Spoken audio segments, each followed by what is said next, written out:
మామ May month profit చూపించే time వచ్చింది. సో మనకి ఇప్పుడు మే మంత్లో ఎంత ప్రాఫిట్ వచ్చిందో చూసుకుందాం మామ.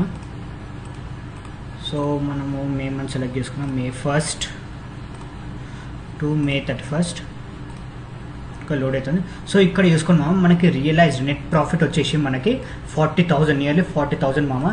ఈ మంత్లోనే నేను ఎక్కువ సంపాదించిన. ఎందుకు అంటే మనకి ఎలక్షన్స్ ఉండే. సో ఈ ఎలక్షన్స్ వల్ల మనకి 5 yearsకి ఒకసారి వస్తుంది ఈ ఎలక్షన్స్. సో మనం అప్పుడే ఆపర్చునిటీగా తీసుకొని మనము స్టాక్స్ని అనలైజ్ చేసి మనం పెట్టేసుకోవాలి మామ. సో నాకు ఈ మంత్ ప్రాఫిట్ ఇంతగానం రాలేదు. సో ఈ మంత్ నాకు గట్టి ప్రాఫిట్ వచ్చింది.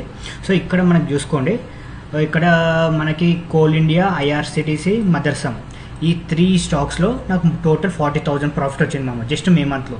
సో ఇప్పుడు నేను జాన్ నుంచి చూపిస్తాను. నేను నా టోటల్ ప్రాఫిట్ వచ్చేసి నేను జాన్లో ట్రేడ్ చేయలేదు, నేను ఏ ట్రేడ్ తీసుకోలేదు, అప్పుడు due to some budget time ఉండే. సో అప్పుడు నేను ట్రేడ్ చేయలేదు. సో స్టిల్ నేను జనవరి సెలెక్ట్ చేసుకున్నాను. So January to May, so January to May వచ్చేసి మనకి నియర్లీ 60,000 ప్రాఫిట్ మామ. ఓకే, 60,000 అంటే నియర్లీ నా క్యాపిటల్ మీద మోస్ట్లీ ఒక 30 to 40% ROI అయితే నాకు వచ్చింది మామ.